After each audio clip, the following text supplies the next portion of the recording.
পানি পান করার জন্য তিনি ছটফট করছেন, তখনও পানির বোতল মুখের কাছে নিয়ে পুলিশের কর্তব্যরত কোনো এক সদস্য তিনি বোতলটা আবার ফেরত নিয়ে আসছেন, তাকে পানি পান করতে দেন নাই। পিপাসায় ছটফট করতে করতে লোকটা মারা গেল। গাজীপুরে একজন ইমামকে শিশু বলাৎকারের অভিযোগে পিটিয়ে মেরে ফেলা হয়েছে। অনেকেই বলেছে আকীদাগত পার্থক্যের কারণে মেরে ফেলা হয়েছে। তার মামলা পুলিশ নিচ্ছে না। এদেশে ইমামদের জীবনের মূল্য কি নেই তাহলে? এই ঘটনা আমারও চোখে পড়েছে এবং খুবই অবাক হয়েছি এবং কষ্ট পেয়েছি একই সঙ্গে। একজন ইমাম, তার আকীদা যাই হোক না কেন, তার চিন্তা যাই হোক না কেন, একজন আলিম, একজন সম্মানিত ইমাম, তার বিরুদ্ধে কোনো অভিযোগ উঠলে তিনি দোষী হলে 100 বার তার বিচার হবে। কিন্তু একটা অভিযোগ তুলে একটা মানুষকে পিটিয়ে মেরে ফেলা, এটা কোনো সভ্য সমাজে গ্রহণযোগ্য হতে পারে না। আমি অবাক হয়েছি যে অতি সম্প্রতি এ ধরনের যে সমস্ত মবের ঘটনা ঘটেছে, আইন হাতে তুলে নেওয়ার ঘটনা ঘটেছে, সেগুলোতে যারা সরব ছিল সে মানুষগুলো এই ঘটনায় পরিপূর্ণ নীরব। তাদের মুখ থেকে কোনো আওয়াজ আমরা শুনতে পাই নাই। কি কারণে? কারণ এখানে নিহত লোকটা একজন ইমাম, সেজন্য নিহত লোকটা একজন আলেম, সেজন্য। এই যদি হয় আমাদের সমাজের অবস্থা, তাহলে এই সমাজের জন্য কোনো কল্যাণ অপেক্ষা করছে না। যারা অন্যান্য মবের বিরুদ্ধে সোচ্চার ছিলেন, এখানে এই মবের সাথে যারা জড়িত তাদের বিরুদ্ধে সবাই সোচ্চার থাকা কর্তব্য। একটা লোক অপরাধী হলে অপরাধ প্রমাণ হওয়ার আগ পর্যন্ত, অভিযুক্ত হলে অপরাধ প্রমাণ হওয়ার আগ পর্যন্ত তাকে অপরাধী বলা যাবে না। এখানে কি ঘটেছে আমরা কেউ জানি না, কিন্তু আমরা এটুকু জানি লোকটাকে পিটিয়ে মেরে ফেলা হয়েছে। এবং আমরা ভিডিওতে দেখেছি যে পানি পান করার জন্য তিনি ছটফট করছেন, তখনও পানির বোতল মুখের কাছে নিয়ে পুলিশের কর্তব্যরত কোনো এক সদস্য তিনি বোতলটা আবার ফেরত নিয়ে আসছেন, তাকে পানি পান করতে দেন নাই। পিপাসায় ছটফট করতে করতে লোকটা মারা গেল। এটা তো একটা সভ্য সমাজে কোনোভাবে মেনে নেওয়া যায় না।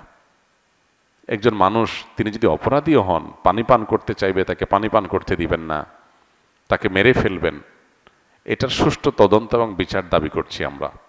অপরাধীদেরকে খুঁজে বের করে দৃষ্টান্তমূলক শাস্তি হোক। কিন্তু দুঃখজনক বিষয়, এই দেশে দাবি আমরা করে যাই, বাস্তবায়ন আমরা দেখি না। কবে যে এই দেশে আইনের শাসন প্রতিষ্ঠা হবে, কবে যে এই দেশে অপরাধ করলে মানুষ পার পাবে না, সেটা একমাত্র আল্লাহ তাআলা ভালো জানেন। আমরা স্বপ্ন দেখি এক এক সময়, এক একজনকে নিয়ে, এক এক গ্রুপকে নিয়ে, কিন্তু তারা আমাদের সেই স্বপ্নগুলোকে ধুলির সাথে মিশিয়ে দেয়। আল্লাহ তাআলা এই দেশে মানুষের প্রতি রহম করুন, করুণা করুন।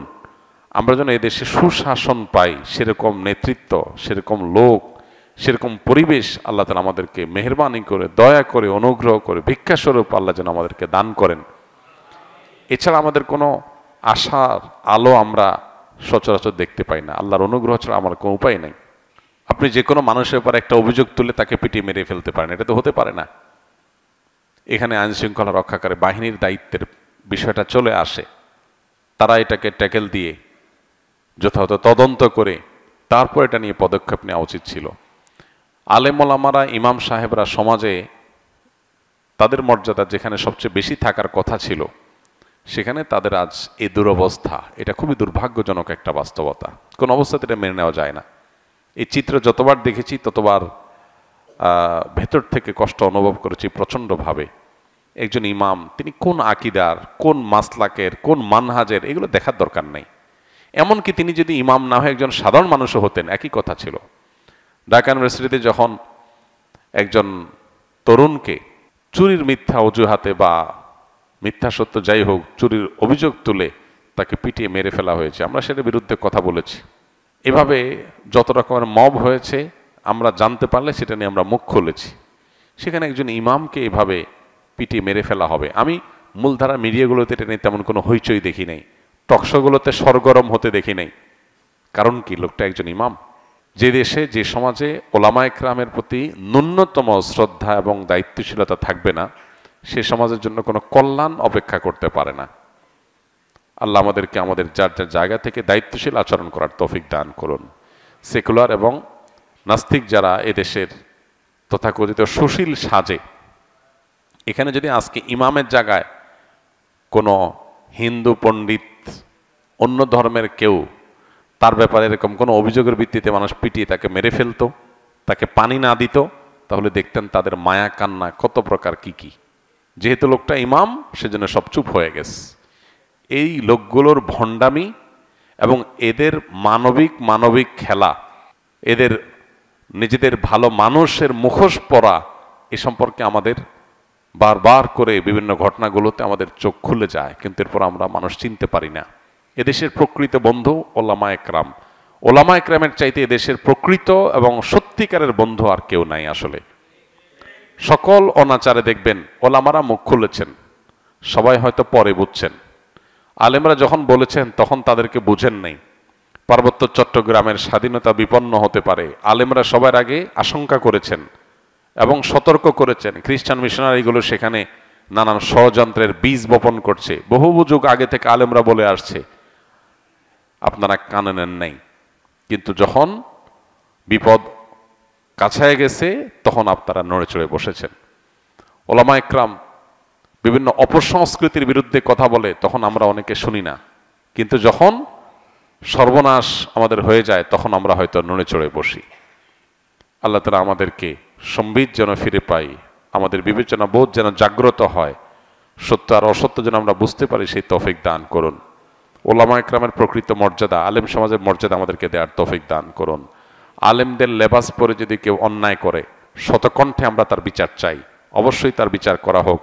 যত রকমের অন্যায় অনাচার হতে পারে, সেটা বলাৎকার হোক, জেনা হোক, অন্য কোনো অপরাধ হোক, একজন আলেম করলেও তার বিচার করতে হবে, সাধারণ মানুষ করলেও তার বিচার করতে হবে। ইসলাম সে ইনসাফ কায়েম করার জন্যই এসেছে, আমরা সেটা অবশ্যই বলবো, শতকণ্ঠে বলবো। কোনো আলেম কোনো অন্যায় করলে সেটা সবার আগে আমরা প্রতিবাদ করার চেষ্টা করি, সেটা অন্যায়কে অন্যায় বলার চেষ্টা করি।